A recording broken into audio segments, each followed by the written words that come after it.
আসসালামু আলাইকুম।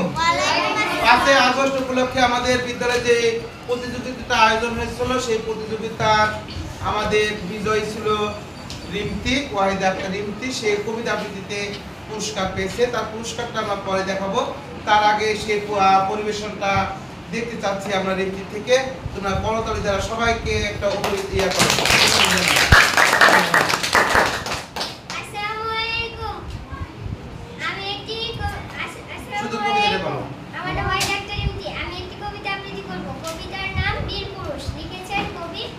রবীন্দ্রনাথ ঠাকুর।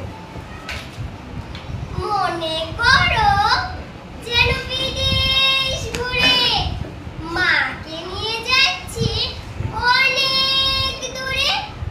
তুমি যাচ্ছ পালকিতে মা চড়ে, দরজা দুটো একটু ফাঁক করে। আমি যাচ্ছি রাঙা ঘোড়ার পরে, টগবগিয়ে তোমার পাশে পাশে। রাস্তা থেকে ঘোড়ার ঘুরে ঘুরে রাঙা ধুলোয় মেঘ উড়িয়ে আসে। সন্ধে হলো, সূর্যি নামে পাটে, এলেম যেন জোড়া দিঘির মাঠে। ধন্যবাদ। এবার আমরা যে বিদ্যালয়ের পুরস্কার দেওয়া হয়েছিল সেই পুরস্কারটা আমি যেহেতু প্রধান শিক্ষক আমাদের জনাব সৈয়দ আশরাফুর রহমানের হাত থেকে তারা গ্রহণ করেছে, তোমরা তো দেখতে পাবে সেই পুরস্কারটা আমরা তুলে দিচ্ছি। সবাই একটা করতালি দিতে দেওয়া হবে।